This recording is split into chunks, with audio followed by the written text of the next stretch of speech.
বোমা মেরে হত্যা করা হবে ভারতের প্রধানমন্ত্রী নরেন্দ্র মোদীকে। শনিবার মুম্বাই পুলিশের কাছে আসা এমন একটি বার্তার জেরে উত্তেজনার খবর জানিয়েছে দেশটির গণমাধ্যমগুলো। ভারতের বেশ কিছু গণমাধ্যম জানায়, ট্রাফিক পুলিশের হেল্পলাইনে এই বার্তাটি পাঠানো হয়। এতে প্রধানমন্ত্রীকে হত্যায় বোমা হামলার পরিকল্পনার দাবি করা হয়। এ ঘটনার পরপরই তদন্তে নামে মুম্বাই পুলিশ। প্রাথমিক অনুসন্ধান শেষে তারা জানিয়েছে, বার্তাটি রাজস্থানের আজমির এলাকা থেকে এসেছে। এরই মধ্যে হুমকির সঙ্গে জড়িতদের ধরতে স্থানটিতে পুলিশের একটি দল পাঠানো হয়েছে। বার্তায় পাকিস্তানের গোয়েন্দা সংস্থা ISI এর সংশ্লিষ্টতার কথা উল্লেখ আছে বলেও জানিয়েছে কর্তৃপক্ষ। এছাড়া এ ঘটনায় একটি এজাহার দায়ের করে পুলিশ।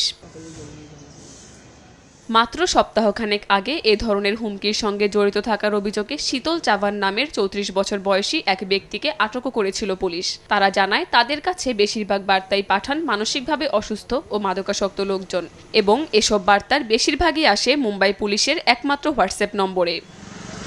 কাকুলি আখতার, সময় সংবাদ।